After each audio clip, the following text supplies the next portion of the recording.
What's up, everybody? My name is Brian Holiday, and this is Not a Journalist with Brian Holiday.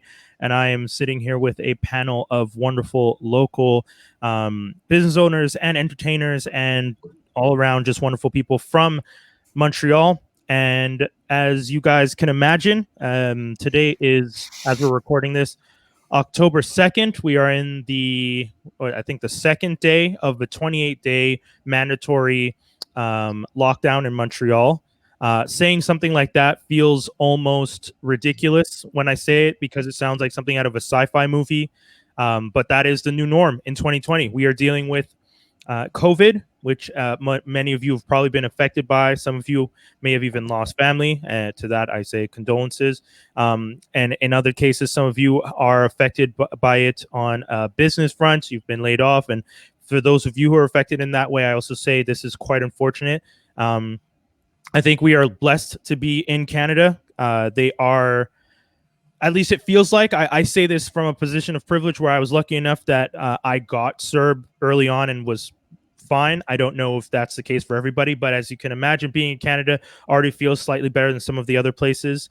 Our friends to the south, their situation with the, I guess, financial aid isn't necessarily as nice. So it's always that kind of weird toss up of, feeling blessed, but dealing with a really unfortunate situation. But I digress. I come to you to talk about what we're doing now because Montreal is in a very weird predicament.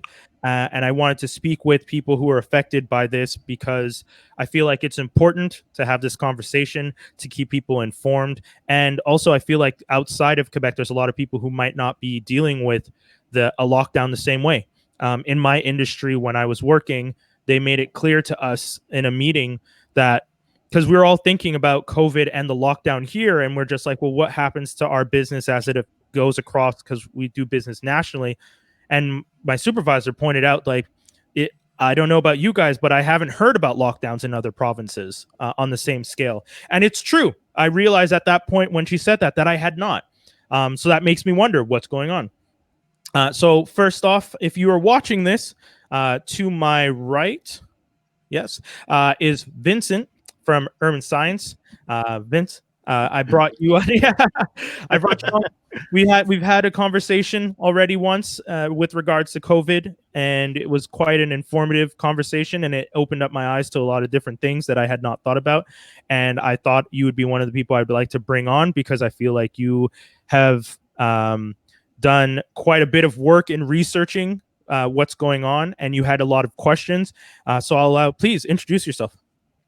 Hey, everybody. I'm Vincent Stephen-Ong. I am also not a journalist. I'm also not a doctor. I am not an epidemiologist. I'm not anything. I'm just a broke-ass musician, and I was trying to understand, based on, the government was saying, like, we're going to shut down or we're going to reopen businesses or we're going to do this or that. I was like, well, hold on. Why? I'm looking at the case numbers. I was trying to figure it out. So eventually I started putting it all in a spreadsheet and trying to figure it out for myself. And then at some point, I think I posted the spreadsheet or I posted a video. I can't remember the first thing I did, but just kind of like being like, okay, this is why they're doing what they're doing. Whether you agree with it or not, this is why they're doing it. So I started looking at it and I've been keeping up to date on the data. To my left, we have Michelle, who is, if I'm not mistaken, part owner of Turbo House. Yeah, so I'm one of the owners of Turbo House, which is a bar and venue space in Montreal. But I also work in live event production, so I'm production manager mainly. And I freelance, so I work with companies and festivals around North America. My main gigs that I normally work are for companies like Evenco and Greenland. So this has impacted me on every single level of business imaginable of all the work I've been doing for the last 15 plus years. Yeah. We have Devin just below. Hey, yeah, Devin Shanks of my own company, Shanks Events Entertainments. Like Michelle, I'm also a promoter on the side, but I also am an events planner where I work also in the con industry. Like we've talked before about the past, how I worked with Geekits, an unfortunate event that also had to get canceled this year, and which hurts even more so being a young con. We were still in the developing stage, so this cancellation and the extension of the cancellation, it's just devastating for the convention, but we're doing what we can. Yeah. And at the same time, I do small local shows, and I work with a lot of small venues in places that we rely on, like Turbo Haas. That's very important for the industry, especially for the small local scene to stay alive. We need these places, and we're all just hit hard right now. And last but not least, full course from Local Legends. How you doing, sir? Not bad. So yeah, I'm one of the owners of Local Legend. It's a resto bar on Saint Laurent Boulevard. Yeah. Yeah. There you go. I mean, I'll start with you, full course. You know what? I mean, when this first started, when COVID first hit back in March, my collective, the Franklin Armstrong Collective, had just done an event with you in January. A very successful event, wonderful space. Game night, right? Game night or the brunch? Well, you're right. We did the game night. We did the brunch before. We've done a few events. We were hoping to do more events. The space is wonderful. The energy, the vibe. It's, a lot of people were really excited to do more. And then this, COVID came into effect, and there's a major shutdown. What were some of the first feelings that you had as a business owner, for yourself and for your fellow business owners along the main boulevard here in Montreal? Well, first, it kind of crept up on us slowly. It wasn't like a shutdown right away, but the week was kind of a bit weird.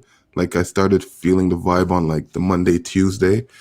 By Friday, we knew something was up, but it still wasn't like, I don't think it was official yet.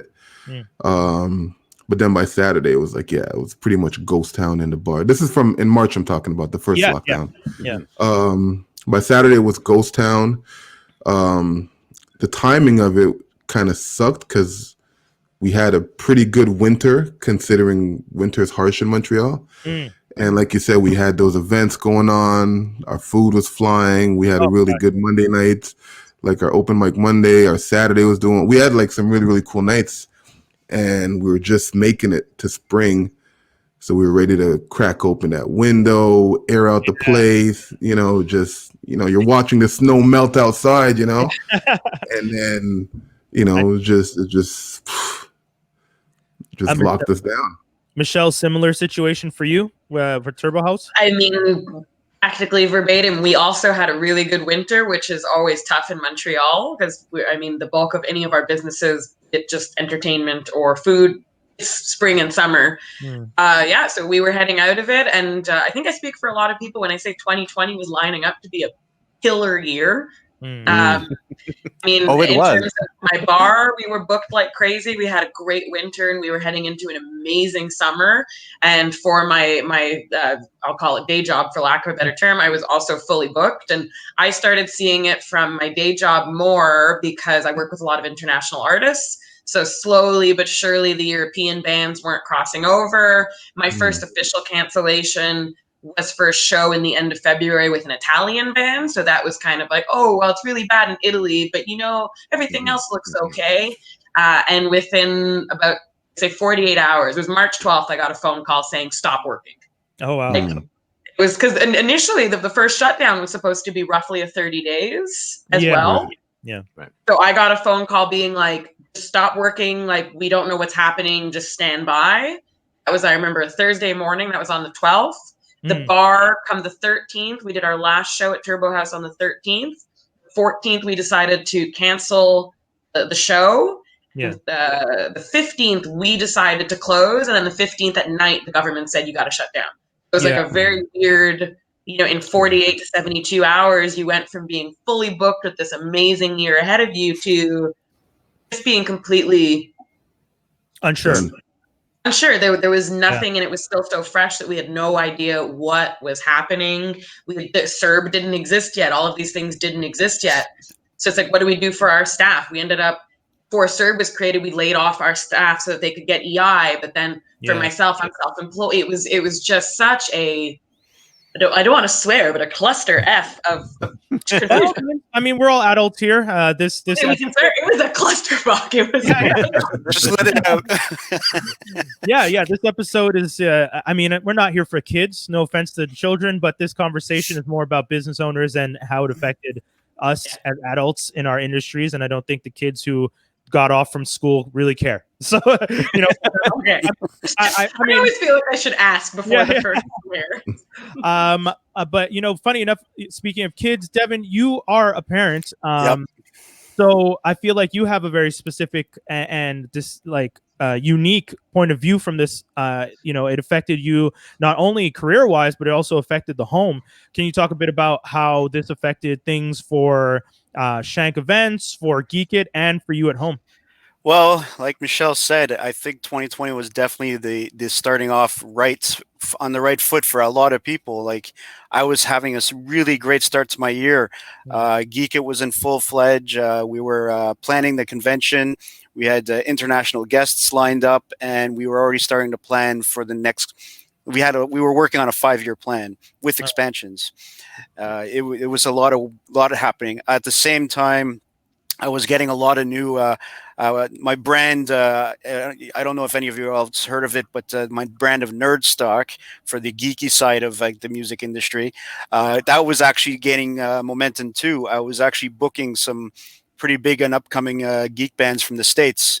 That was all my summer plans for that too. I had some. I don't want to name them now because I'm still trying to keep it as a surprise. Of course, Eventually, for like whenever we can do this again, but. It was lined up to be great, but yeah, for me, I was working with the crew at Geek It. That was my main my main job. But by the end of when we first heard about the virus coming, at first we were a little like every other convention because there's a lot behind it, right? Like you have all your vendors, your guests, your speakers, and just a lot. And at first we were thinking it's like maybe this will just blow over, or maybe it's just going to stay bad overseas, and then it Was that started the coming vibe for here. everyone, real quick? Was that the idea of like we've heard about viruses getting out before? It's never really touched us. What did you all kind of had that vibe of like? Well, I mean, whoa, will it come here? Question mark. Yeah, that was pretty much the question we had. We weren't sure. We didn't take it as serious. But then when the numbers started rising, and they started, that's when we knew. Yeah, we're fucked. We got to stop. So basically, unfortunately, the entire staff and team was laid off at the end of March, including myself. And thankfully, that's when the Serbs started kicking in. We were able to manage to keep some work going until Serbs started. They were great for that, but no con, no money, right? So Yeah. so yeah, and when it comes to the school thing, yeah, definitely that was a big challenge here for me and my wife. My kids are still very young; they're only 10 and 8, and they're constant need of that social interaction with their kids, and they got used to of all their activities because not only are they at school all day, but they also have like sparks, brownies. My youngest was doing karate. My oldest was in Highland dancing. So basically, they're going from 100 kilometers an hour to a dead stop. Nothing. Yeah. Everything canceled, and my kids are just went ballistic. For 6 months they were at home, just not knowing what's going on and just going completely insane while driving me completely insane because I'm stuck at home too, no job, and yeah, it was definitely a challenge. I'll say, I mean, it is, and kudos to you in the sense that it's nice to hear about kids doing activities because I have so many of my friends who have kids who are just like, you know, I'm trying to get my kid to keep doing his lessons, but he just wants to play video games all day, and I mean, he leaves me alone, so I'm not really bugging him too much. Like he's, and I was just like, oh boy, that sounds unfortunate. Like I don't think that's necessarily the best situation, but at the same time, I'm not a parent, so I can't at any point claim to understand the pressure or stress of having your child now home all the time, especially at the same time while you yourself are trying to figure out what are next steps for me. Basically, my hats have to go off to my wife. She was the real trooper of this whole situation because she was still an essential worker. So she still went to work every day, and she was working part-time. I was at home trying to figure out how to adapt the situation. Even though that I wasn't officially employed by Geekit, we were still trying to figure out ways of how to move the thing, how to change, if there's possible future dates. We did delay it twice. We tried moving it to the end of June, canceled. We tried moving it for the beginning of November, not happening. Yeah. And I don't even think it's going to be here next year either at this rate. But but my wife did a really good job also with keeping the kids entertained. Like she's very creative. Like she comes up with like these different forms of arts and crafts for them. We live like in a community area. Like we're a bunch of like a complex of townhouses. So we have our own social bubble here, and a lot of their friends live in this compound. So what she would do is we have a park in our compound, so they would actually go there, and we always just stick in with our own bubble. So the kids were still able to interact with their friends and all that. Yeah. And of course, making sure that they're washing their hands and all that stuff too. But you actually touch on something that I think was very important, and something that I had mentioned early on, and maybe Vincent can talk a bit about it a bit. Early on, I said one of the best ways that we are going to get through this situation is if people first quarantine on their own as they're supposed to, but then for the mental health, for the socializing, you can develop the bubbles, the small bubbles of people that you genuinely trust as a community, and bubble together in small, very small groups. And I think that was important, but I also concerned now was that necessarily, I mean, in your case, it sounds like it worked because you guys were also in townhouses in an area you all saw each other. So there was that kind of visual situation where like, they're not taking their kids and just leaving the neighborhood and coming back the next day. You all knew you were very much sticking there. But Vince, when you and I spoke last time, we did talk a bit about kind of bubble, or I called it clustering together at the time. Do you like, when you were looking at the stats and when we've spoken, what are some of your thoughts on, had we done that earlier or had we done that better? Like is it us that went wrong? Is it the government that went wrong? Again, disclaimer, we're not doctors, we are not journalists, we're not professional. We're giving our into these things because we felt that it was very important. Yeah, I'm not a big fan of how our government handled things. I think there's a lot of good things. There's definitely a lot of good things. CERB is a great thing. There's been a lot of relief for businesses compared to certain other countries. I think one of the dangers is congratulating ourselves for doing better than the worst countries in the world. Yeah. It's like, hey, we're not as many cases as the States. Like, why are we comparing to the States? Yeah, it shouldn't be a comparison. Yeah, exactly. And we talked about this last time, Brian, in terms of Taiwan's approach. Taiwan has not had a second wave. There is no second wave. They got their cases to 0, and then they have like 1. And then like 3, just tiny little burps. I think their number of total cases was like 500. Whereas at our peak, we have today we had more than 1,000 new cases today. Their total number of all time was like 500, right? Yeah. So anyway, it's just maddening that we're comparing ourselves to countries that did such an awful job.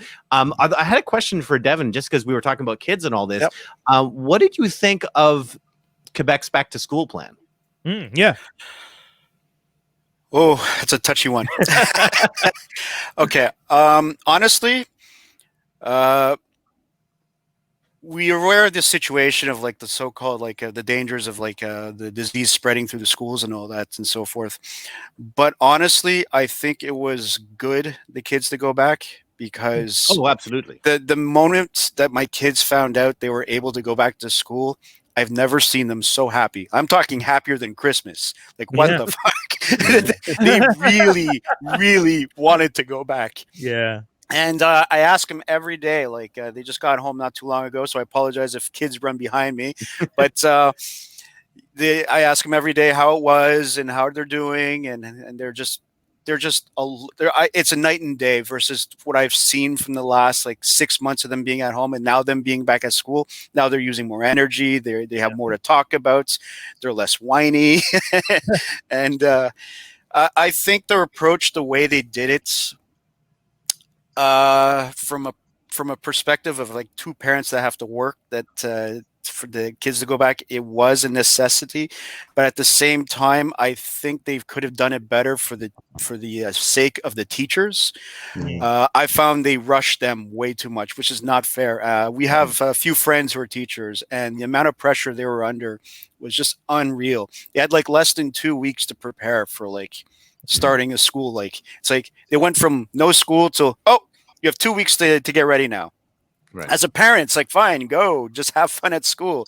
But I can't even position myself as a teacher thinking, how the fuck am I going to get a plan together in 2 weeks? How am I going to be responsible to make sure the kids are separated in this and that? It just sounded very messy, the way they brought it back.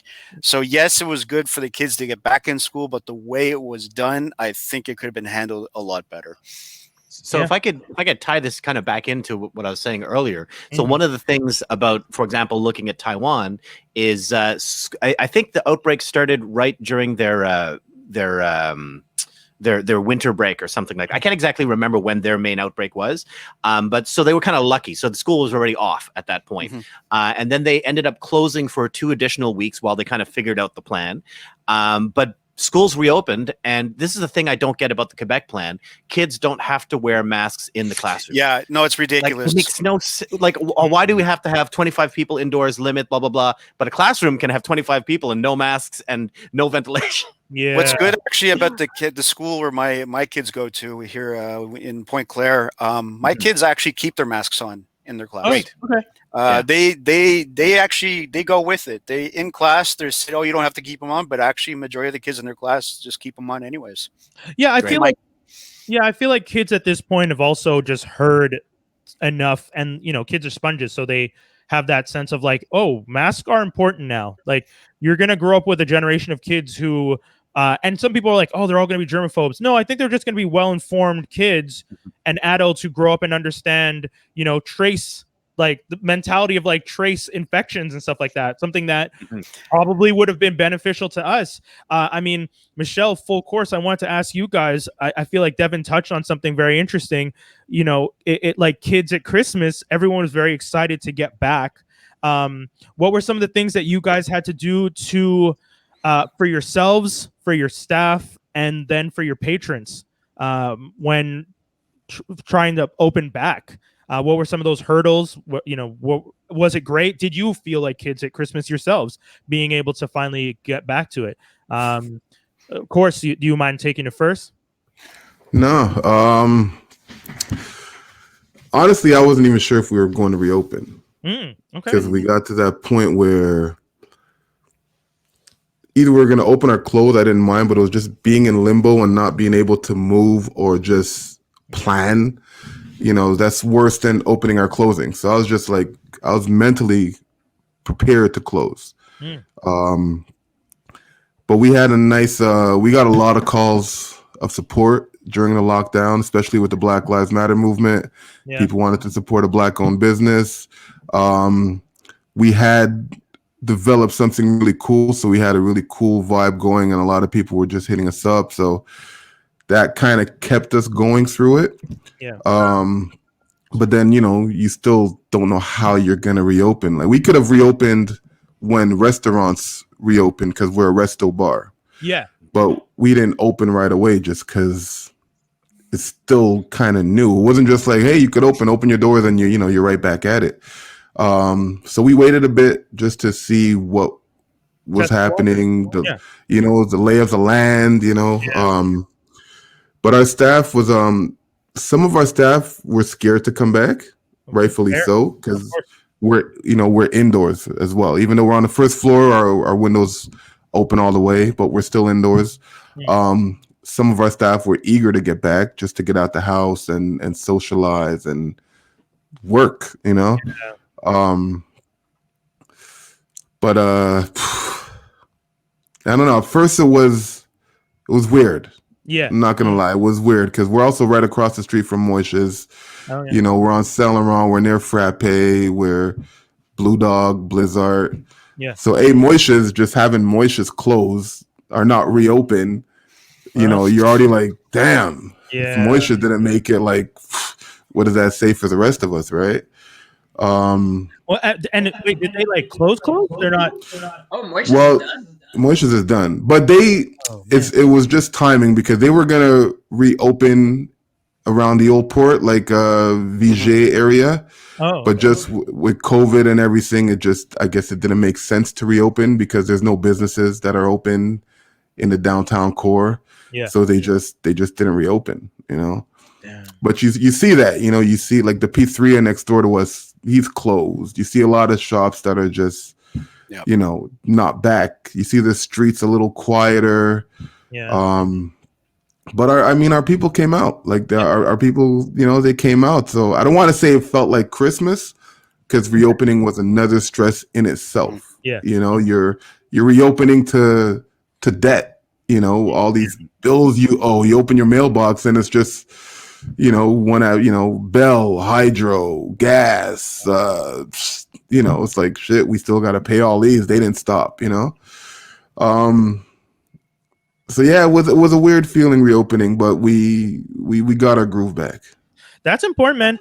That I feel. Thank you for that, because you know, I definitely from a distance was wondering how. Like, I saw pictures of people going to local, and I was just like, man, I wish I could go. But you know, much like Devin, my partner is a nurse, and I was just like, I'm so concerned about coming home myself and the potential of giving her something that I'm like, I'm too scared to go and risk it, you know, like so I end up not, but I'm, you know, I again, you know, full support behind. I wanted to be there. I was telling people, you know, if you're in the Saint Laurent area, I was telling them Turbo House is doing stuff. I was telling them local legends. I was telling them Diving Bell. Shout outs to Jason. Like, I was mentioning all those spots to people, being like, hey, these are people that I know. And I know they take stuff like this seriously. So if you are looking for a spot and you're like, I don't feel comfortable, these are the type of people that they are, and I trust that they would be doing the things that need to be done. Right. Michelle, what were some of the things that you guys did on your end? Yeah, so exactly like Folkways said, it was mixed feelings. And when we got the okay as a bar to reopen, we actually waited almost 2 full weeks to see how everyone else was doing it, because a lot of our neighbors, so we're on Saint Denis, we're in the Quartier Latin. Some people was like the next morning they were open. No one knew what the hell they were doing. There was no clear guidelines that were put out. It was just the government being like, maybe do this, maybe do that, maybe plexiglass, no plexiglass, inside, not outside. It was just so confusing. So we made a decision, myself and my business partners, to just kind of hold off. Yeah. See how everyone else did it, and then kind of, I guess, pick the best and be careful of the worst. So when we reopened, we are lucky that we have a patio. Okay. And we also, one of the few things the city did step up with, at least for our borough, I can't speak for the other SDCs, but they waived a lot of the terrace fees. Oh, okay. So it was no longer thousands of dollars. I think we ended up paying like $50 or $100. And the area that Turbo House is in was pedestrian. We were able to build the patio right away, and our patio is huge. Yeah, it's beautiful. That's just our regular patio, our summer patio. So we were in a position where we were able to do only outdoor service, which was not without its headaches, because it rained a lot this summer. We legitimately went out and bought a dozen umbrellas that we would just hand to customers so that they could stay seated under the rain and drink. But in terms of precautions, so almost the entirety of our staff returned, and it was because they trusted us, because they saw that we were taking the time to go about it as safe as possible. So we had multiple hand washing stations. We built a sink outdoors, so for full on soap and water.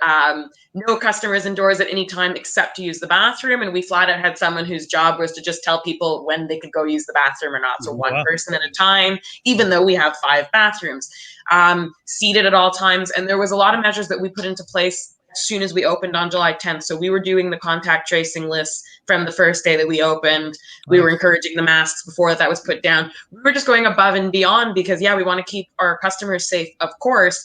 Our staff and ourselves were much more exposed to it. So, and like I have a background in tattooing and piercing, so being overly cautious about contamination and blood and contact, etc., it's kind of second nature. it was really weird to see, like, to go back to what we were saying about like the generation of kids learning how to be cleaner or just more aware of germs and spreading. Yeah. It's insane how many grown ass adults were offended that we were asking them to wash their hands. You know, and like, and I still see it when I go to the grocery store and people are like scoffing because they have to use the hand sanitizer. It's like, really, bro? Wash your goddamn hands. I don't. Get over it. Like, it's not a conspiracy. You should be washing your hands regularly. Anyway, when I was working in tattoo shops, I would wash my hands 100 times a day, just in case. I'm touching skin, you know? It seems like such a simple and logical thing, and it's true. I feel like that kind of weird energy of adults not like that don't enjoy being told what to do. Well, that's it. It's just this confrontational attitude where it's like they don't like authority, so even they're telling you like, hey, like, you know, cover your mouth when you cough. This shit that we've learned since preschool. It's just common decency, but no, how dare you?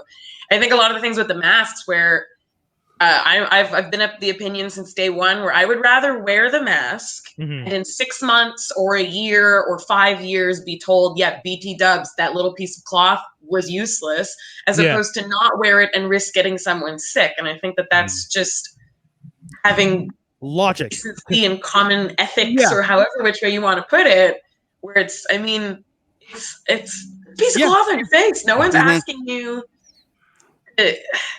And also, I can't even formulate sentences. Wash your hands. And as a geek, my whole life, the opportunity to wear masks and look like a ninja. And I know we can brand them.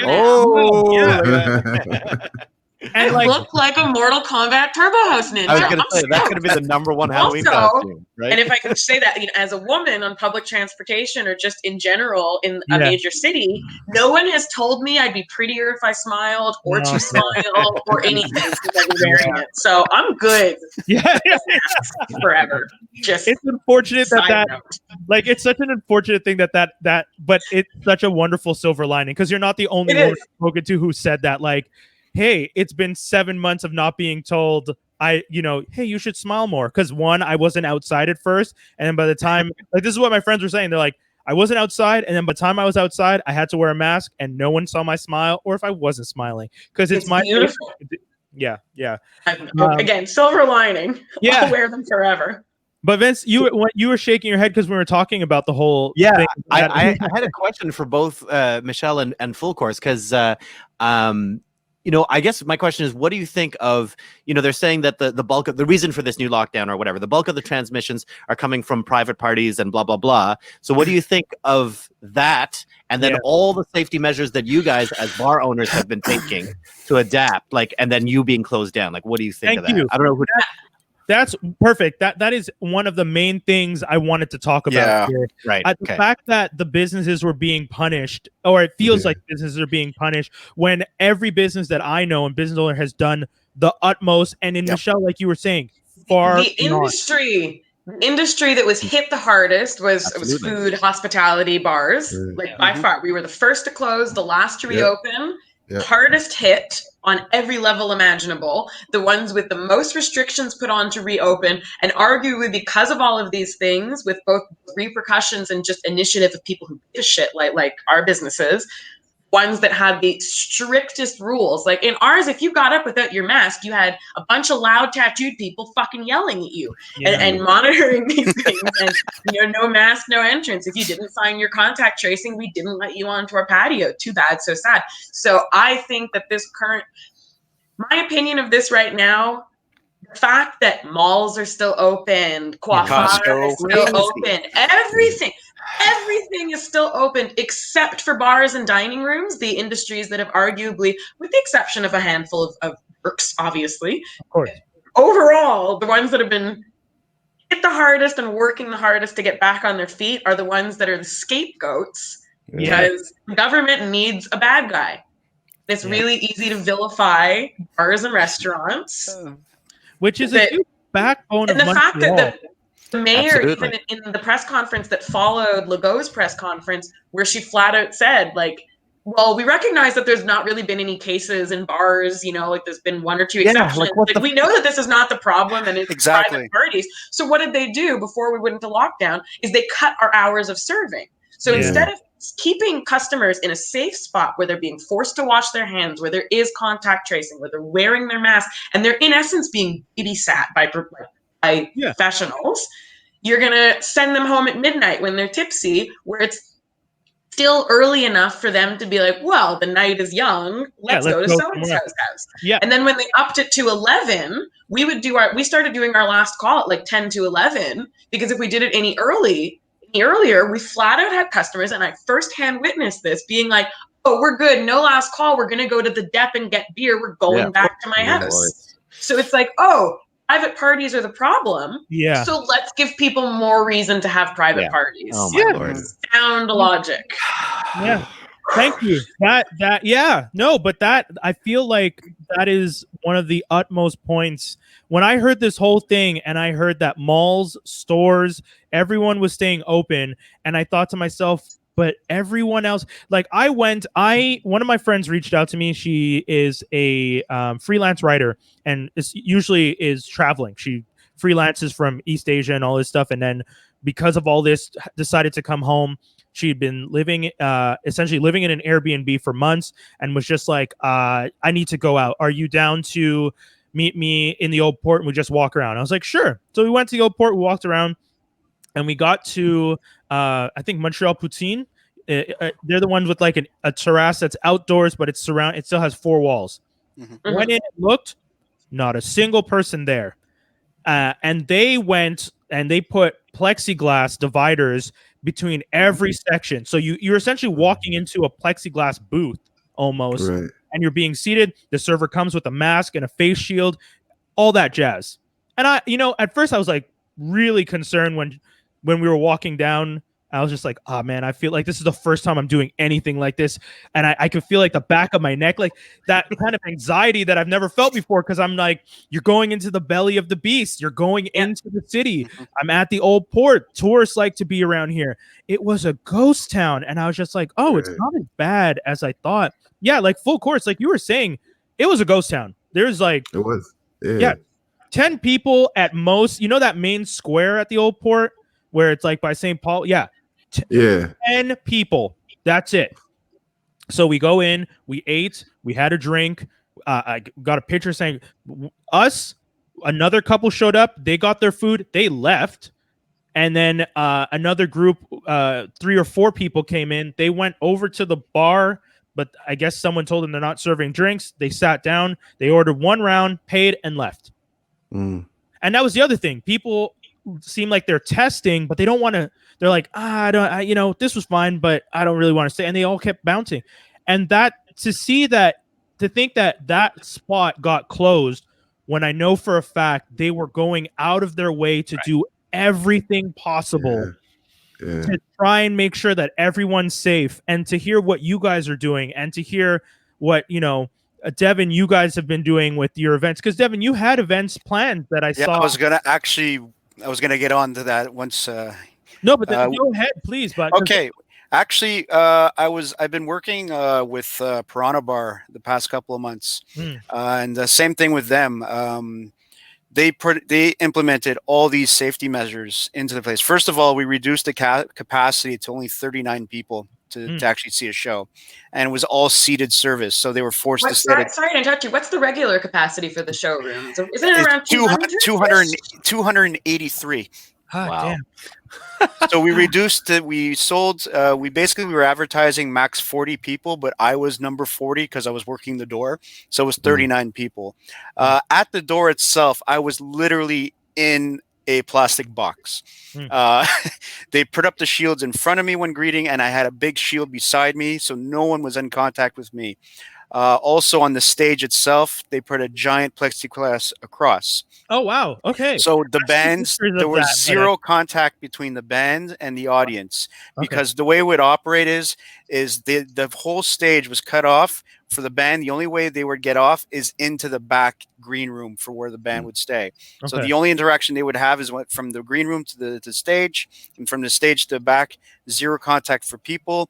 The bartender that was there, obviously full mask and everything too. Table service, and people were safe.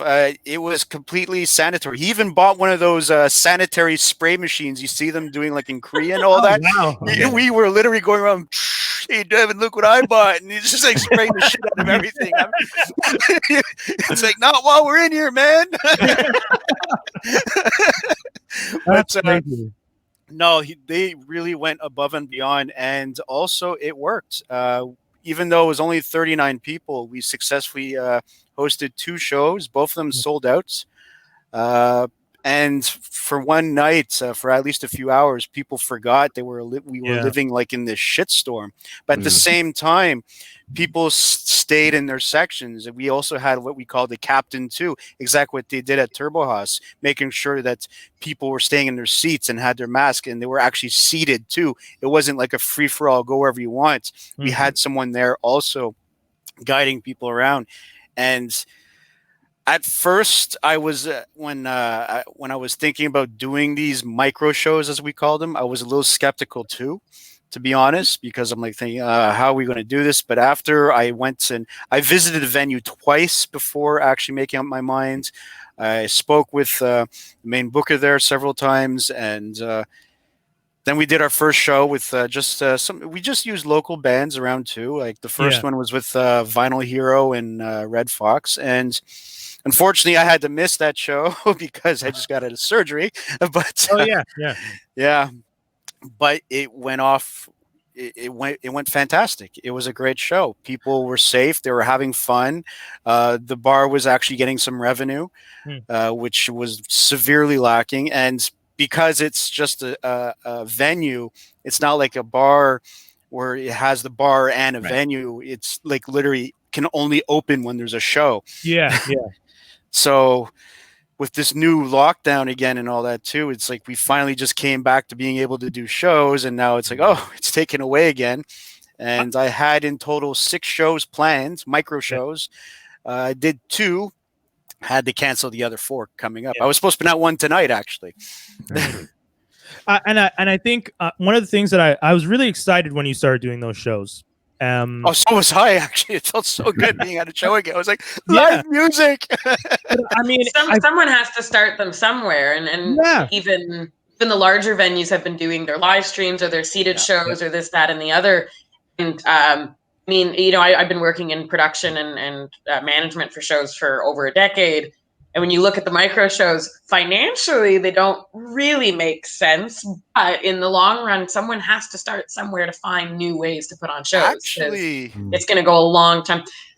Well, I mean, I can almost guess what you're going to say. That you're also in a position where you have a deal with the venue, which is not going to be the case for most. Actually, I wasn't doing this to make money, actually. No, I know, but this was a grander scale of show production. It was basically it's one thing to have an initiative and do things for free or do things at a loss, but that's not a viable model long term. No, not long term, obviously. No, but we got to start somewhere, is what I'm saying. Exactly. No, I agree with you 100%. And I think, and what I'm guessing is, and what we're touching on is, and what I was trying to say is, doing that gave me hope that we weren't going to have to wait till 2022, like some people are saying.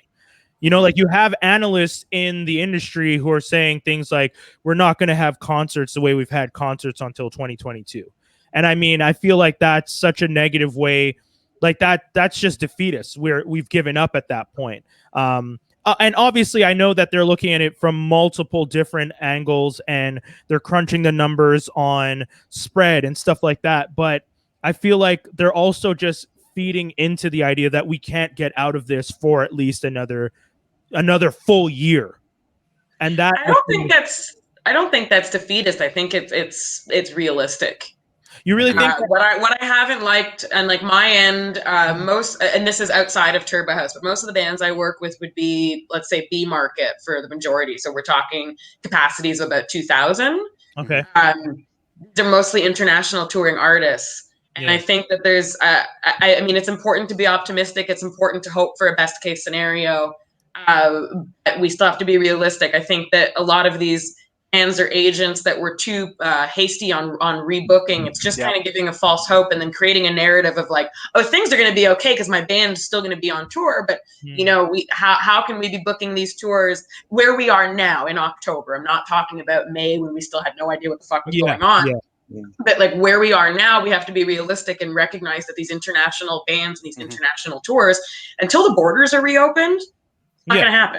Until whether you agree with the vaccine or not, until the vaccine's readily available, meaning it's gone through not only its trials, but it's gone through its first rounds of distribution with essential workers, etc. Once it's only after it's available to the general public, that's when realistically we can start seeing these international tours happening again. So in that view, if it's not defeatist to recognize that for 2022 or even 2023, but if we're able within our cities or our provinces to keep things under wraps, to start going back to smaller scale shows, then definitely. I feel like we have to qualify it, because to go back for everything that you're saying of the projections, that is on a more global to go back to the norm that we had for shows, especially a city like Montreal. It wasn't only global, because some of the things that I was listening to were people who worked on smaller in radio promotion who were throwing these numbers out. And that's where I started feeling I guess, it's true. On a global scale, I understand us having to wait for the Beyoncés to do world tours, and that's fine. I'm sure they'll figure out their thing. They got the money. But for the people on the local scene that I'm thinking of, you know, like Vince, you guys were doing your weekly night, Le Cypher. You guys are a group of musicians who are in the community and doing amazing things. And I'd like to think that I'd be able to see you guys before 2022 doing a Le Cypher is what I'm saying. I mean, Vince, your face makes me feel like that's not how you're feeling. But yeah, I mean, you know, would give me hope of maybe seeing you too. That's what I meant.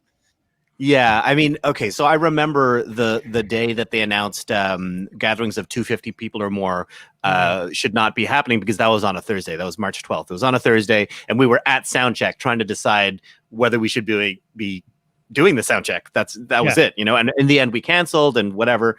And it's funny because I was looking back. Somebody was messaging this. You know, it's funny. I'm sure you guys, Michelle and Full Course, are getting this. People messaging, "Hey, is your blah blah night still happening?" It's like, do you know what's happening right now? Like, oh yeah, we're still getting those messages. Anyway, we still get those. We still exactly, you know. God, so damn. You know, I got, you know. Anyway, the point is, I was looking back at where those people are. I still got a dude asking me for a photo gig right now. Is there still a show tonight? I'm like, what?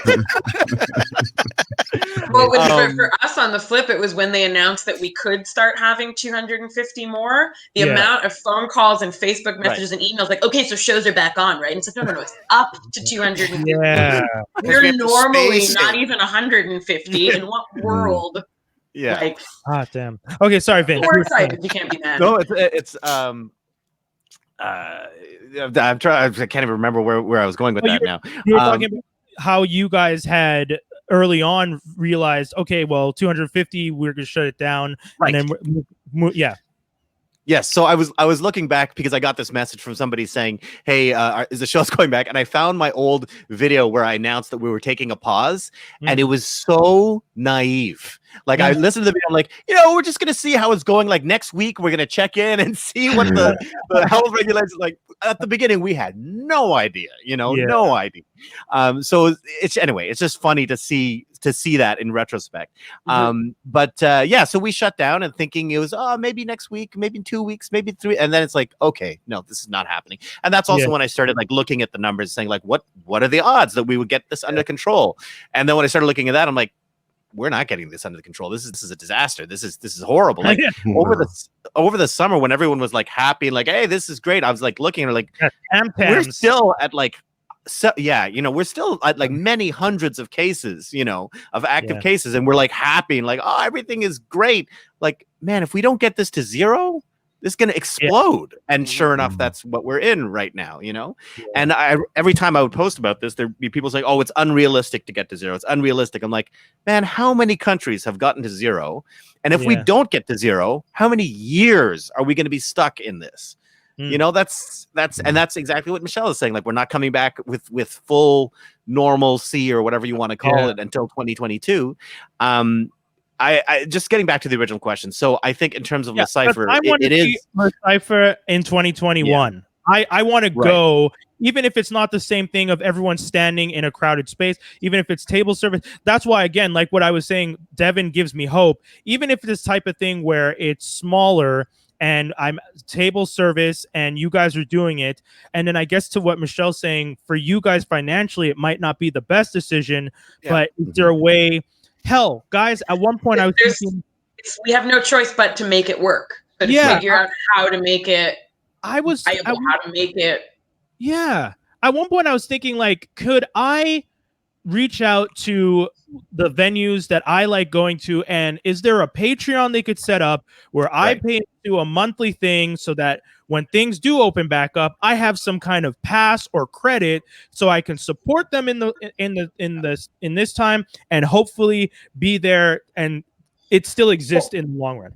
You know, we did set something up like that. It kind of fizzled out because we found more efficient ways to go about it. But in essence, it was like a golden ticket where if you get a gift certificate for X amount, well, you get free entrance to whatever equivalent number of Turbo House Presents shows, because we also rent our venue, so I can't give away tickets to a show that's not mine.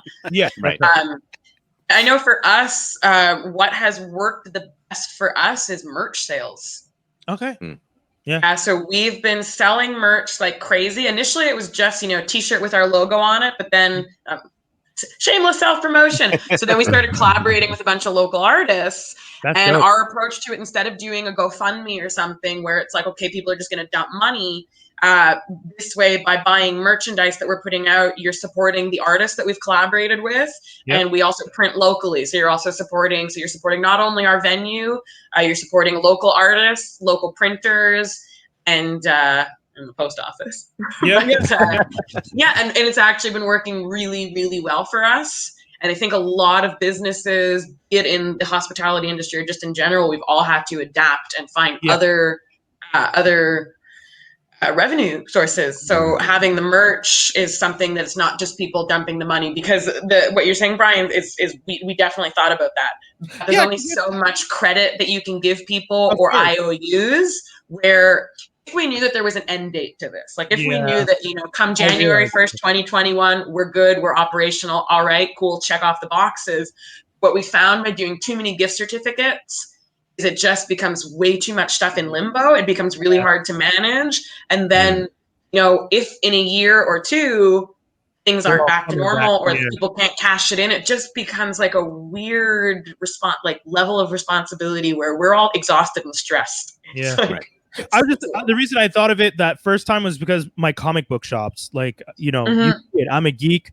I go to my comic book shop. I have my pull list. I like to go on the Wednesday, and I realized my comic book shop might not necessarily be there because there's so many. I mean, if you're a comic book geek, you know what's going on. If you're not, there's a lot of stuff in the back end of the comic book industry where, the shippers and the people are disagreeing. And at the end of the day, there's a lot of money being lost in that industry, like every other industry, of course. Yeah. But it's just that I realized that I was just like, man, I don't know if my shops are going to survive long term if we can't figure out a way. So I was just like, can I pay you guys for my pull list continuously and maybe add a couple things, and then I can come in and get some trades at some point? And same thing again, Decipher, Urban Science. Like, first of all, Vince, amazing that you guys have been going out and still doing the marches and stuff like that. I think that stuff like that's such a boost to morale to see you guys in the streets and people experiencing it and being there. But I'd like to sit at a table and have someone bring me a pint of cider and listen to you guys do a wicked version of any song, because it's always so much fun. So. So we were very lucky with the Urban Science Brass Band. I mean, I created that project of, I don't know, 2017 or something like that. Not thinking specifically about a project that can play outdoors, but sure enough, this summer with the Relance Centre-Ville and all this stuff, we ended up getting booked a whole bunch, which was wonderful. And not just for us, but for people. I mean, I heard somebody say that they like cried when they saw us perform because it was like the first time they'd heard live music since March, you know? Anyway, on the other hand, actually, this I gotta say, so we did a gig at the Jardin Gamelin, and there was somebody that came up to us and said the music was so good that I put down my crack pipe. So hey, pretty on point to that. That's right up there. That's right up there. Amazing. Like crack pipe. For Turbo, we actually launched what we were calling the guerrilla gigs. Yeah. Okay. Because so you guys were hired by the city or the SDC, I'm assuming. Right. So you guys were allowed to perform. Otherwise, you're not allowed to just perform on the street or the sidewalk. For those who don't know, it's a huge fine. So what we had decided, because we have 2 patios, so we started doing pop-up gigs on the smaller of our patios. So that way the band was completely separated from the public, and the patio was large enough that the artists could be as distant as they felt comfortable. And we would do them. We would only announce them 2 hours in advance.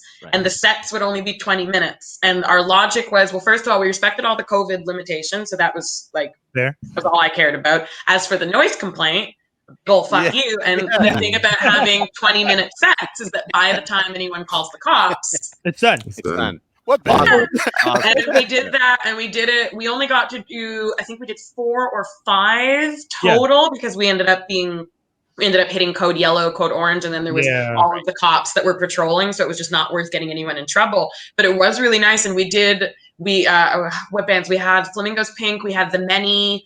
I'm like forgetting the bands, but anyway, we had 5 very different genres playing, going from like super groove, funks and soul to like hardcore punk. Thick Glasses was our punk. And like that's what you were saying, Vincent, if people were just so stoked and everyone was seated, it was the same rules as regular service. Just the fact of having live music, even when it was genres that people normally would never pay to go see or would never enjoy. When we had the hip hop band, I had a bunch of like metal dudes, and they were just like live instruments. Yes. And then vice versa too. When we had the punk band, I had like a bunch of like super hipsters and stuff that were stoked as well. People were just so grateful. And then that was a formula that was inexpensive for us, and bands were happy to play, and people were just so happy to hear live music. We take it for granted in a city like Montreal because we've always been so bombarded by the arts, and now it's gone. It's like that's one of the now's the time to support it because we're gonna lose it. I should mention real quick, the first of the outdoor things we did was totally illegal. It was actually during Jazz Fest time, and we wanted to basically do like a tribute to Jazz Fest because we're like, this is normally our best time of year. And so we're like, okay, let's just do it. Let's just go on a Friday. Let's go and let's just, keep distance from each other. Exactly what you're saying, right? We know what the rules are. So let's create our own kind of setup that'll work. We had a rope around the band that we had 4 volunteers holding, and we just did it. And then actually that comment about somebody crying was from that illegal performance. We're just like, just do it. I mean, and I think I'm curious how it's been with the police, whether the police have been hardcore about, certain things that skirt the line of legality but are still safe, whether they're going really hardcore on you or not, because nobody came and bothered us for this, right? It was like an hour-long performance, but we just like fuck it, Oh no, the cops been running in on us like for the last couple of weeks. I was gonna ask. First it was undercovers that just kind of came in and just they were cool with us, but they just let us know our capacity, etc. Blah blah blah. Then they came back the next night with like the squad, like they tried to catch us, but we followed all the rules, Yeah. And then what killed me was the week after that, the cops that came in, because I used to work at a supper club downtown. So the cops that came in, I knew them from when I worked there. It was the gang unit. It was Eclipse. So I'm like, damn, they got you guys on COVID duty now? And it's like they're coming in, checking your capacity, checking the spacing. Yeah, they're really, really on it. And to their defense, they were really cool with us. I don't know if it's because we had history, but they were cool with us. But the following night, what I found really funny is I saw cops on bikes riding by. So they rode right by our window, and then they parked their bikes on the corner, and then they ran by our window to try to catch the bar next door. It was almost like this covert op. They wanted to catch them. Like, it was like, yeah. I was like, damn, what the hell's going on? So they ran in, and it's a 2-floor place. So 2 cops ran upstairs, 2 cops stayed on the first floor. But the guys abided by, all the rules and regulations. So they kind of came out empty-handed.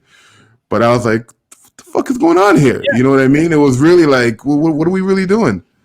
Was this stuff happening all the way? Sorry, I just want to know whether this kind of stuff was happening all the way through the pandemic or more like later, because there was this big like Projet Orange or whatever they called it. I can't remember. Right. Project. Yeah. I mean, for on our end, it started 3 weeks ago, I want to say. Same. I was going to say the same because we're practically neighbors in the sense of the major arteries. Yeah. Where 3 weeks ago we were lucky. They popped in and they were in and out within 10 seconds, and they'd always kind of walk by. But our neighboring bars, there was one exactly like you said, full course, where the bikes kind of came and kind of scoped it out, and the next thing you knew, there was 3 or 4 squad cars. Yeah, and the neighboring business, which is like a lounge club, they had 9 cops out front one day because we were all kind of watching on our patio, just being like, hey, everyone, like, wear your masks and just kind of hold tight and stand by.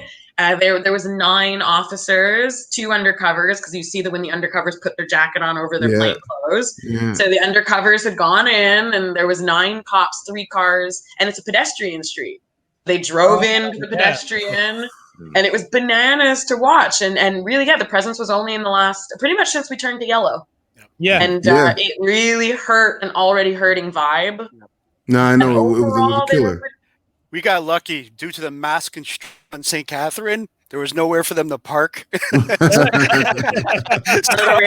construction helped shit. Yeah. So basically, we didn't have any of them coming in. It's like, oh, there's nowhere to park. We ain't going there. No, but it really felt like they were trying to catch you in the act. Like, we had this one night, I was, our busboy didn't come in, so I was literally in the back doing the dishes. And some random client came in, and it was around 12:30. And he was trying to order a drink. And I'm like, no, we can't sell you a drink, blah, blah, blah. The week before that, we were able to because we had food. But when they cut everybody at midnight, we had to stop it.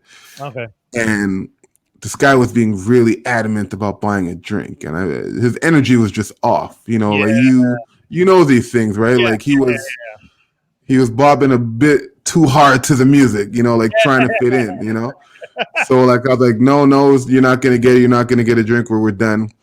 And as I was talking to him, 5 cop cars pulled up outside. So I think they were just trying to catch us selling after hours, or because by the time he walked out, the cop cars just left. Nobody came in.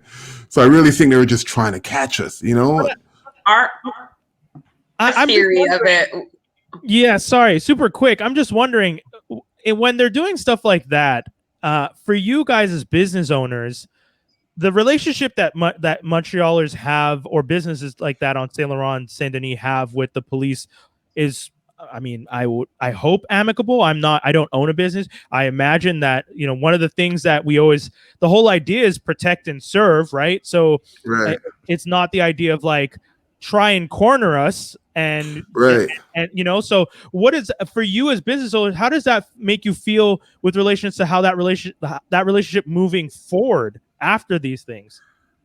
Well, I mean, for me, it's weird because, like I said, I know some of these dudes from my history in the nightlife. Yeah. So even when they came in and we were talking, they were just giving us the guidelines. And you could even tell some of them, like the gang unit, the Eclipse guys, you could tell some of them don't even want to do this. Like, they're following orders. But you also have those guys that want to fill their quota.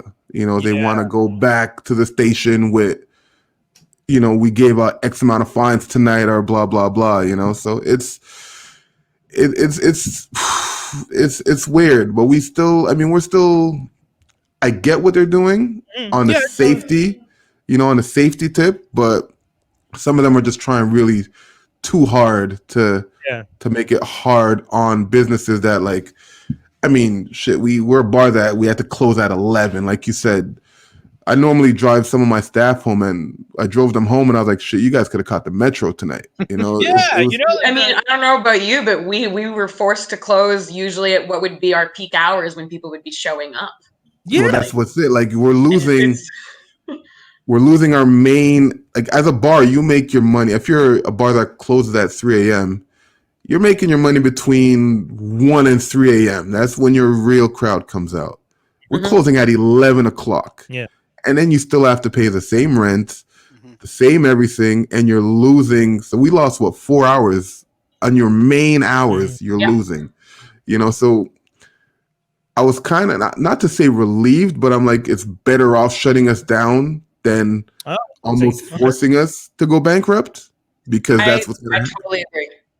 Okay, yeah. Totally agree. It's like just ripping off the Band-Aid. If you force us to be closed, then we can make plans, we can figure our shit out. But keeping us in this, like, you know, the government is saying, when we went to yellow and when we went to orange, and like, okay, well, bars don't have to close, but hey, public, don't go to bars. Don't go, literally. Don't go. And what we touched upon earlier was it's the fact that we're the only industry that has to shut down. Yeah. You know, when we had that first shutdown, what I and a lot of other people were saying was, at least we're all in the same boat. We're still up the same shit's creek. Yeah. Everyone is fucked. Every business, every area of industry is fucked. Okay, we're all in this together. Now it's like, okay, well, why is it that, like, whatever fucking stores can still stay open and sell novelty fucking bullshit? Here we are, and we were offering safe places for people to drink, and safe places for people to socialize, and safe places for people to get out of the house. And why are we being punished when there's been no direct link of us being bad guys? And a lot of spots, like, they invested a lot into, you know, I know some clubs that turned into resto clubs, and you know, came out with a whole new image, and the plexiglass and the temperature reader, and like, they had everything, you know, and boom, you know. And plexiglass is not cheap. It wasn't cheap before the pandemic, and it sure as shit is not cheap now. Right. Yeah, like it's been crazy. I feel like we're being vilified and punished, even though we were the hardest hit industry and the ones that have. I don't want to say we worked the hardest, because obviously people have done amazing things, but it's like, why are we being punished? And now for all of us, we lost the end of a little bit of a good season that we have. Yeah. Right. And like, what's going to happen after these 28 days, which I doubt is going to be 28 days. It's right. It's going to keep going. And then are you going to reopen in winter and just, hey, everybody, come out, it's -40, and, you know, like. None of us had recovered from the winter. I mean, for those who are not familiar with the hospitality industry in this city, we make the bulk of our money between, let's say, beginning of May and September. Right. And that's our little nest egg to get us through the winter. Everyone always goes a little bit in debt in the winter, but come spring, you make it up. And then that's just the cycle of how hospitality works in this city. Right. None of us have recovered from last winter. No. I don't know about you guys, but we did get we took the federal loan. So, like, no matter what happens. But then, like, you still got to pay that back. Well, so even in the best case scenario, you know, we were really lucky for our bar that we didn't go into the red while we reopened, because we had the rent subsidy and the wage subsidy. We were able to keep our head above water, but we kept our head above water without touching a penny on the $40,000 loan. Right. No matter what, even having done fairly well this summer, we're still kicking off with a $40,000 debt. And now that we've reclosed and the wage subsidy is wrapping up and the rent subsidy is over, it's just debt. I was going to ask, now that, because, you know, they recently announced that in Quebec, they're going to be doing something because they closed when they laughing. But no, I mean, like, I would hope that you guys are the first informed. Have you heard anything on your end? Because I just heard in the news they're supposed to do something to help the businesses. Actually, I have personally. It was another loan. Okay. Sorry, Devin, you were. Yeah, I actually did one thing. I contacted directly my local M&A about that. because I was doing because I was like, what's happening to these places? Like in his first speech when he was talking about the close down, he says, "Oh, well, we're going to do something. So what is this? What is this something? And Yeah. what about all the other people that are also involved? Because when they think of bar, they just think, oh, bar owners, but they don't think of like the big circle that surrounds them. There's also like when you do the shows, you got the sound techs, you got the door people, you got the promoters, you got what about all those people? Right. It's like I lost shows. I'm losing. I can't say it was much revenue because let's be honest, it's not. But anyways, I'm still losing on something, and then which means that the bar is also not getting sales. It's like there's more than just the owner. There's a lot of factors involved, and I even went to their site and I read. I have it open here. What's being covered and what's not being covered, and they still haven't even said how they're or what they're doing. Apparently, those who will be that will be assisted if and when they do it are the bar owners. So Michelle, you will have some form of like compensation, whatever the hell that is. It's probably going to be like a Bible-sized forms of paperwork to do. It's like God knows, like, this is usually what it is. But the excluded, they're saying those who do not fall under this coverage are those in festivals, events, entertainment, theater. All those people are not being included in this, and that's according to this article that I just that's on the Quebec site. That are connected, like you said, through the network. We're not included. And then it's just the direct owners themselves. Yeah, and then but even from what I understand, oh, sorry, go ahead, Corey. From what I understand, from what I read, it's also just to help with your bills. Yeah, it's like a minimum. I think what was it, 15,000? I said or something. Yeah, to help cover 80% of your rent, your hydro, your they gas. Have no clue. Yeah, so they're freestyling right now. If this was 80% that they were giving us, that'd be one thing. But if it's an 80% that's going to be a loan, it's just more debt. No, so it's a loan, but I think 80% of the loan is forgivable. Oh, okay. So you have to pay back 20% of the loan, from what I understand. Okay. So again, I just want to make it clear, though, to anyone listening, please look into this in more detail. As you can hear from just this conversation, it still sounds like things are unsure because things are unsure. The information that we're seeing is, it's just like when Serb started. It was originally one thing, then another thing, then another thing, then they landed on something every step of the way. And I'm not going to fault them for trying to find plans that work for as many people as possible, but I will in some small way fault them for giving piecemeal information that causes more panic and more stress in business owners when it's very unfair. I think, like we've been saying from the beginning, to put everyone in the yellow and then the orange, and that, Course and Michelle, you both said it, that idea of telling people, we're not closing the bars. Don't go.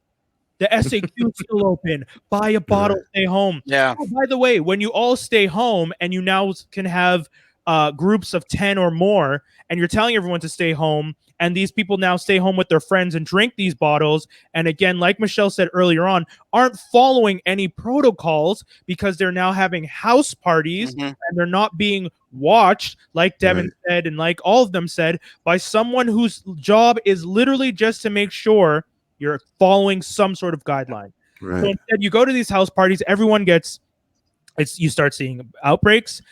These people have their kids. The kids go to school.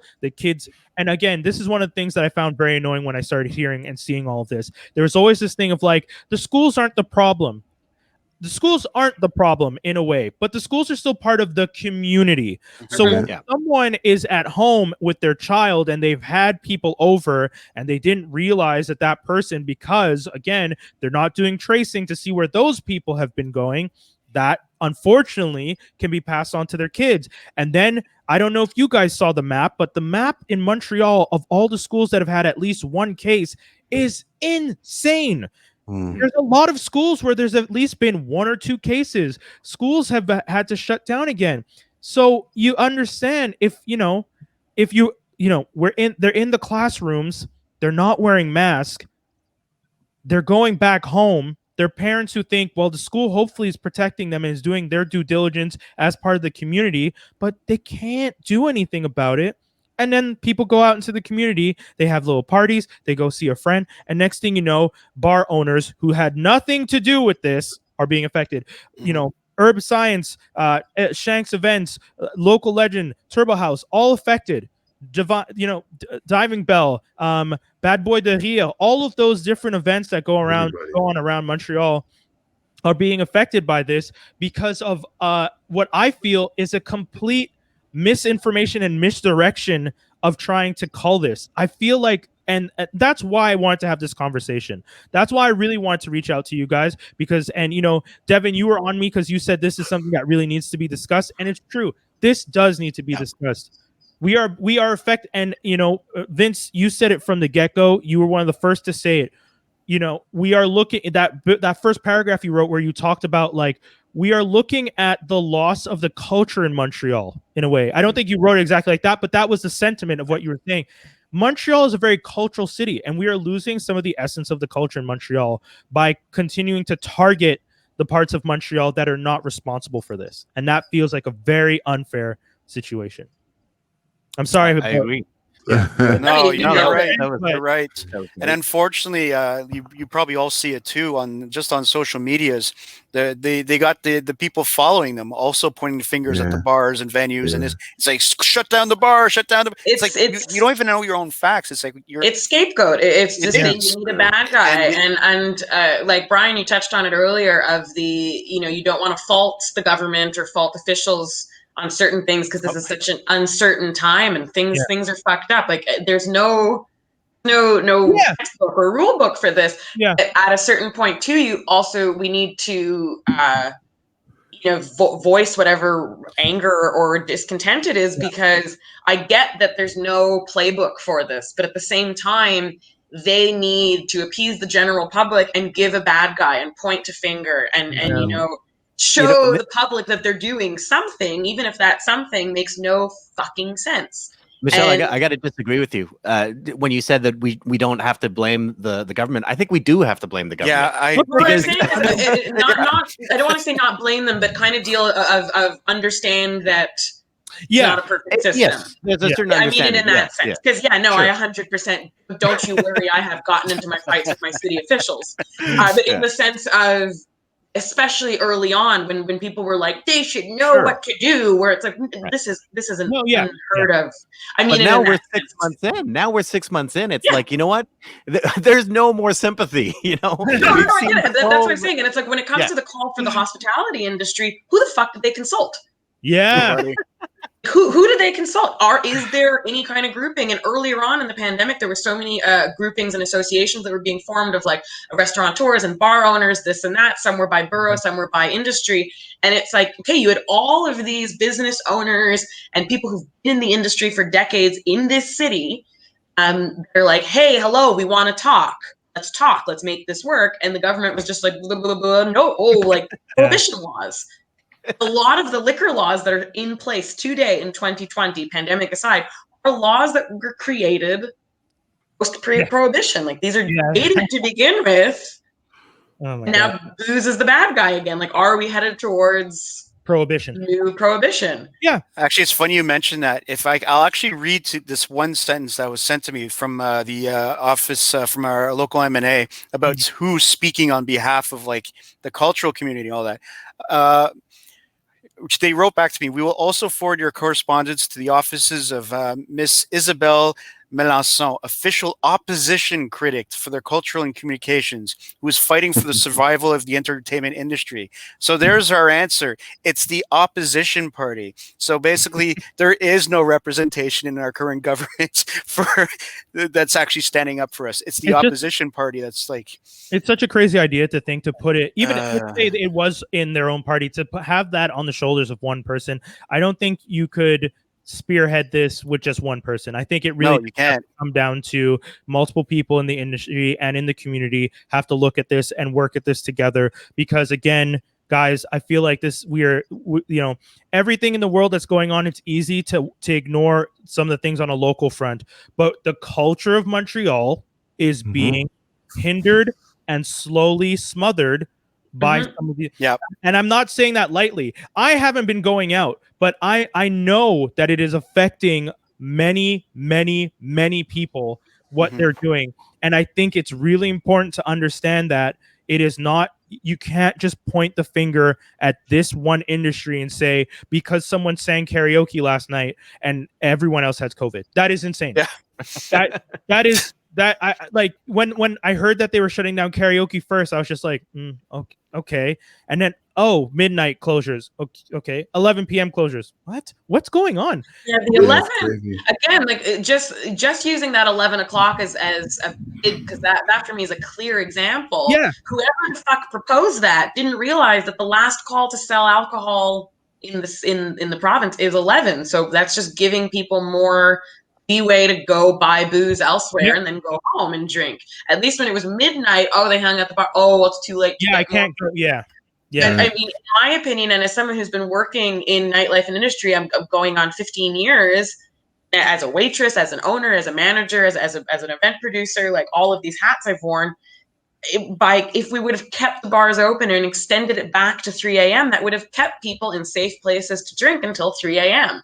Yeah. And I think that there was reason to argue for that, whether that would have been the best decision or not. But I don't understand why that wasn't even part of the dialogue. Or I do understand it's because they're not consulting with anyone in the industry. And I see it too from an event perspective.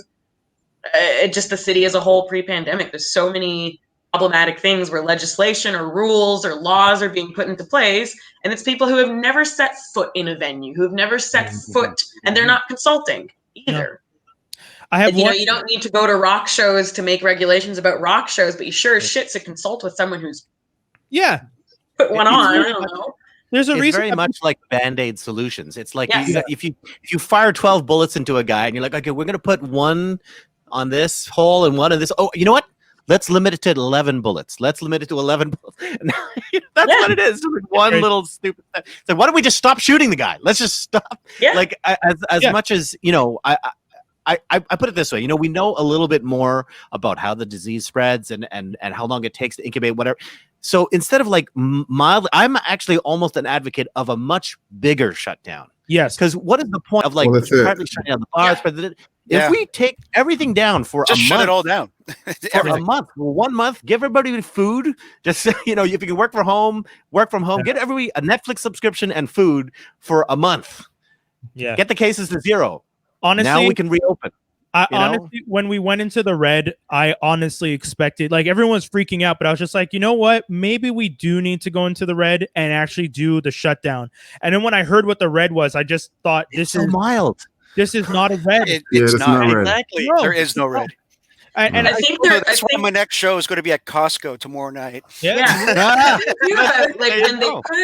When they put the color code in place, it just again seemed like, so a lot of this, the way that I've been looking at a lot of the government steps and the code was it looks like these are high school projects where they're like, shit, we need to think of something or else we're going to fail the class. Yeah. Like, here's a color coded system. But then when we hit yellow, they're like, okay, so here's the yellow, but we're actually not going to do it. It says here are the things that we're going to do. Oh, we hit orange. Oh, but we're not actually going to do the things that we wrote down. Where it was like this half-ass high school project. They're playing darts right now. That is one of the best analogies. The fact that when you set, at one point they said, if the cases go above this many per day, that equals to 20 per million, and we would need to start shutting down. And we got to 5 times that number before they put us in red. Right. And now in red, what has changed in red since last month? The bars and restaurants have closed down, and less people in your house. And now there's a clause where it's like, if you're single, you can have someone over. So it's like, okay, cool. Businesses need to shut, but Tinder's still okay. Like, I just, it's just like random Band-Aid solutions. It's just to make it and the timing couldn't have been worse either, because Serbs stopped and people like I don't know if you qualify because you're a sole proprietor, you guys too, but I don't qualify. Even their new EI, I don't qualify. I have to wait for that new CRB thing, which still has yet to be passed. Yeah. And I've been in touch with the MNA, my local MP office. They know me by my first name now, the amount of times I've been calling them. And I'm just like, guys, wake the fuck up. Yesterday was the first. Landlords don't care about pandemics. Bills don't care. I have kids I got to feed. I got a family to take care of. Serbs gone. And Yeah. like, well, you can apply for the September one. I'm like, I did in September. You know where that went? My rent for September. Yeah. So finally, I was able to put together these small shows. I was able to pay off like maybe a cell phone bill with one of my shows, and that was about it. But at least it was something. Yeah. Now that's gone, and now there's no CERB. Now there's no CRB. There's nothing coming. And I'm like, what the hell am I going to do? It's like, and then this shutdown comes. It's like, do you guys realize there's no communication either between the governments either? It's like, you do realize now that a whole industry just got shut down again, like now. Yeah. And now you cut the CERB. And the CERB, I'm sorry, they had its flaws, but it worked. Yeah. Why cancel something that was working? Give the money now to people who need it, and let's fix it after when problem is solved. Yeah. All they did was create more problems.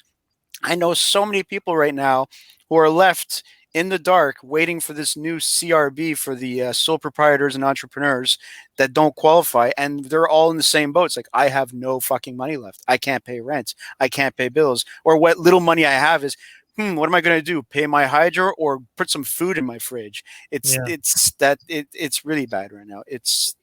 And that idea of telling everybody like, oh, well, you know, they're not allowed to shut down your electricity. They're not allowed to kick you out. It's like, guys, bullshit. At the end of the day, even if they're not allowed, like Full Course said earlier, we still owe on debt. We're going to be in debt. This is and interest is a wicked bitch. So just telling me like, don't worry, Hydro won't turn it off. Cool. Is Hydro gonna forgive this when you guys put it? Nope. So, and it hits your credit. It hits your line of credit. And also, I don't know if you guys have the same problems I do, because I have landlords to deal with. But if you're a day late with rent, the next day you already have a registered letter saying we're going to the regie. That's the kind of landlords we have. Yeah, that's thankfully I never had anyone like that. But no, that's a problem, guys. I want to get to final thoughts. Yep. I want to ask you guys. I'll start with you, Vince, and then Michelle, Devin, and then Full Course. What are your final thoughts? Just anything you want to say to the community. Anything you want to say to your fellow owners. Anything you want to say to future patrons that will come through. What are some of the things you want to say to the fans of the establishments and the communities you've built, essentially? So Vince, let's start with you, buddy. Yeah, I can say on the positive side, arts, cultural, music, all that kind of stuff, it will always exist in some form. You know what I mean? We're talking a lot about the financial implications, and of course, these are very serious things and very real things. And art is valuable. I'm not trying to take anything away from that. However, it will continue to be created regardless of financial considerations. On the other hand, I feel pretty strongly that this whole situation is going to accelerate gentrification substantially, because as financial measures start to become difficult, whatever, there's a bar that just announced closing recently, L'Escalier. I don't know how many of you guys know L'Escalier, but I described it in my post as a hippie shithole, which it is, which it absolutely is. However, it's also one of my favorite venues, and when I was younger, I played there many, many, many, many times, and I know a lot of bands that have come through there, and this is all part of a larger ecosystem. I've also toured internationally. I've played in Europe and whatever, but I also played in a hippie shithole. And that's how you experiment, and that's how you try things, and I'm afraid that this whole thing we're going through, because I feel like the problem is less and less the disease and more the handling of it. Yeah. But anyway, I'm very afraid that this is going to accelerate this process of gentrification, which is going to slow down the production of arts and all these kinds of things. Anyway, on the plus side, arts will continue no matter what. However, the venues are having a very hard time. I think we need to support them as best as we can. And I'll say lastly, for artists, don't count on this ending soon and going back to normal. I think the quicker you can either adapt or find a way to create a new concept, like you were saying, like when is Le Cypher coming back? The reality is Le Cypher is a jam session. Multiple people going up to a microphone, multiple people touching the same instruments, touching the same stuff. So Le Cypher as it is not returning anytime soon. That I can say with certainty. that doesn't mean urban science is not going to put on a different type of event. Yeah, that maybe has an online component, or maybe, you know what I mean? Like, Yeah. so start thinking about, if you haven't already, you know, get thinking about other ways. Of course, also consider the fact that I think, why would you ever buy or pay for a concert live stream for $15 when you can get unlimited movies on Netflix for $15 for the entire month? So consider the financial, you know, considerations when you're not just pricing things, but when you're defining what your thing is. So anyway, that's my final thoughts. That's fair. Michelle? A tough act to follow, because I think you hit so many nails on the head. That was excellent. What I'd like to add on is for people, especially locally, and this for anyone who's listening outside of Montreal, if there are artists or performance spaces, venues, bars, restaurant businesses that you care about, go onto their websites, go onto their socials, and see how you can help. You know, in the case of Turbo House, we decided to sell merch, and people have been super supportive. We've sent out merch to like Germany and China and all over the States. Like, it's bananas. So try and support as much as you can. If you've got those extra bucks, see how you can invest. So like Brian, you were asking earlier if, like, you know, you can buy a future ticket, in a sense, by helping the businesses right now keep their bills. You, in a sense, are getting your future ticket, because that's how we're going to stay open. And then for us, I like, for any small business, I think I speak for a lot of us when I say when we do reopen, that in a month, be that in 28 days or be that in a year and a half, it'd be nice to open without crippling debt, because we're losing so many institutions. When I saw L'Escalier was closed, I just had like a moment of kind of shock, where it's like, how the fuck, they've been around for 100 million years. Never thought they would be gone. When I walk up and down Saint Denis right now, bars like Saint-Sulpice that have been around since the 70s and 80s, that have always been packed, gone. Wow. And we're losing a lot. So yeah, just local as much as you can. Shop local, encourage local, check out your local artists, check out your local venues, see where you can help. And the reality of it is, right now, it's mostly financial. So be safe, healthy, and if you've got the extra bucks to spare, look into how you can encourage spots that you care about, so that we can get through this and go back to putting on shows. Yeah. Of course. Do you want to follow that? Yeah, I mean, I'd like to start out by thanking our crowd, who, you know, they just supported us through thick and thin. I want to shout out the DJs who are having a tough time as well, because they're not playing at all. Like, Facebook is blocking them. All they have is Twitch. Like, they can't even, like, I feel bad for DJs right now. Like, I know a lot of DJs that are working for UPS right now. You know what I mean? I would like it if, you know, the government and our officials didn't treat bars as terrorists, you know, because it's the same color coded system as the terror alert, and in the red it's the bars that are shut down, right? So are we the threat, you know? Valid point, man. But I do understand some of the measures, you know. So it's not like I'm saying we're saints or anything like that. Like, I get it, you know. I've had to tell people, sit down, stop dancing. I've had to police our own environment, but we police our own environment, you know, and we're there to do it. And I don't know, man. We'll see what happens. You know, we still got our fingers crossed, and you know, we're here until they cut the lights, man. Yeah. Devin. Wow. Yeah. Well, I'm waiting for my application for Amazon to come through, because my line of work is dead now. Got nothing. But I did do a shout out post on like my personal page, and basically my message is more towards the owners of like bars, restaurants, and all that.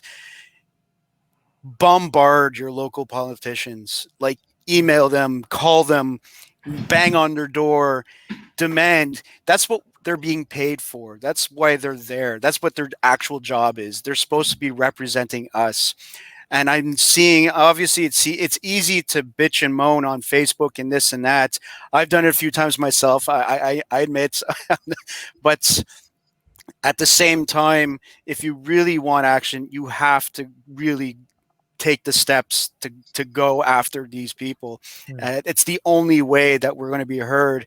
That or just taking to the streets and marching. That seems to be the other thing to do. But I really encourage for everyone to really pound on the doors of their local politicians, saying, look, and also make them aware that also all the other factors that are being affected by this too.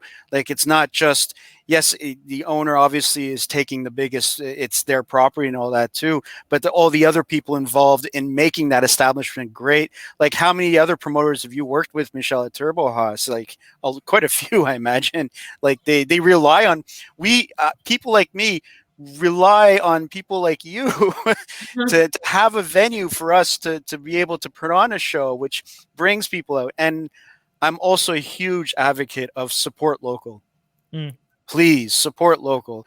Like, it's great and all seeing some of the big shows that are happening out there, but you'd be surprised how many great shows are happening locally in the small scene. I've been blown away by like some of the bands I've had in the past and stuff like that. You can really you pay like $5-10 at a door, and you're seeing something that's probably worth maybe like, you paid probably like $100 to see at another bigger one, and these guys were like even better.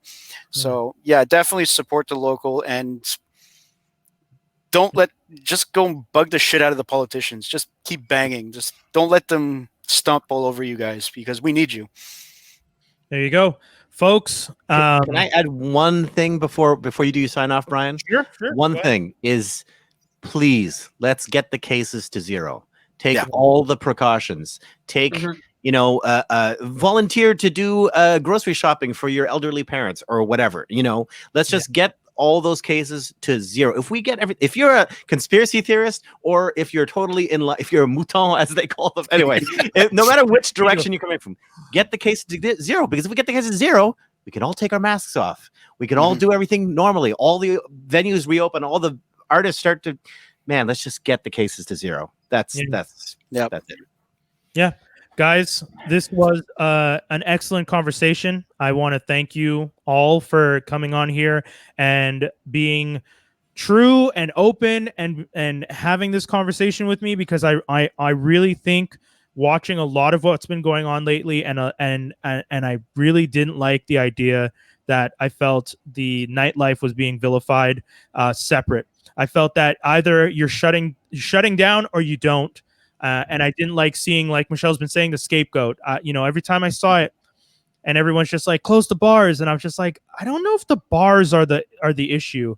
I don't think the nightlife was the issue, because I like I said, I didn't go out much, but in the limited experience I've seen of my friends going out, or the limited experience I've seen of the one or two times that I myself have gone out. First of all, I can imagine, Michelle and Courts, that the numbers weren't what they used to be. So it's not like you guys had intense, crowded, standing room only. So there was that you were already taking steps in the size and the control, and like you said, full course, you guys were policing, you were watching. It was a community thing, and I think that's one of the things that bothers me the most. As a community, we have been working together, and then it felt like not everyone was acknowledging that, right? By pointing at the bars, you're making it seem like they're outside of the community. No, they are part of the community in Montreal. Montreal, guys, Montreal has always been one of the hot spots. The jazz scene in Montreal, from the jazz scene in Montreal in the early the 1920s, 30s, Montreal has always been one of those cool hubs, because you have the culture, we had the nightlife, we have all the things that make us a fun place to be, and we need to support the nightlife because it's important. And like Vince said, at the end of the day, if we can get the cases to zero, and Vince, you and I had this conversation. I didn't think that was possible. I thought 0%, not zero, but you're not wrong. Zero is the number we need to aim for, and it can be done, and people just need to work at it now. At first, I looked at the numbers and was scared that was an almost impossible feat, but I don't think it's impossible anymore. I think we're just being stubborn and not trying hard enough. I do. I think, I think you're right. I can admit that. Originally, when we had this conversation, I wasn't on that page, but I see now it's more a matter of we aren't trying hard enough. We aren't. So at the end of the day, guys, the whole point is get it to zero, and support local and support the community. Don't let someone in your community fall to the wayside because the media or other people are making it seem like they're the bad guy, because that's not fair. Guys, thank you so much. Thank you so Thank very you. much. Thank you. Thank you. You know, if you guys are listening to this, all the socials will be listed in the podcast. You know, just click on Spotify or anywhere. You'll see the socials for everyone. If you're watching this, thank you so much for watching. I appreciate that you took the time to watch this. And that's it. That's the whole show, guys. Thank you very much. And we'll be back with another Not a Journalist sometime soon. Bye, everybody. Peace. Have a good one.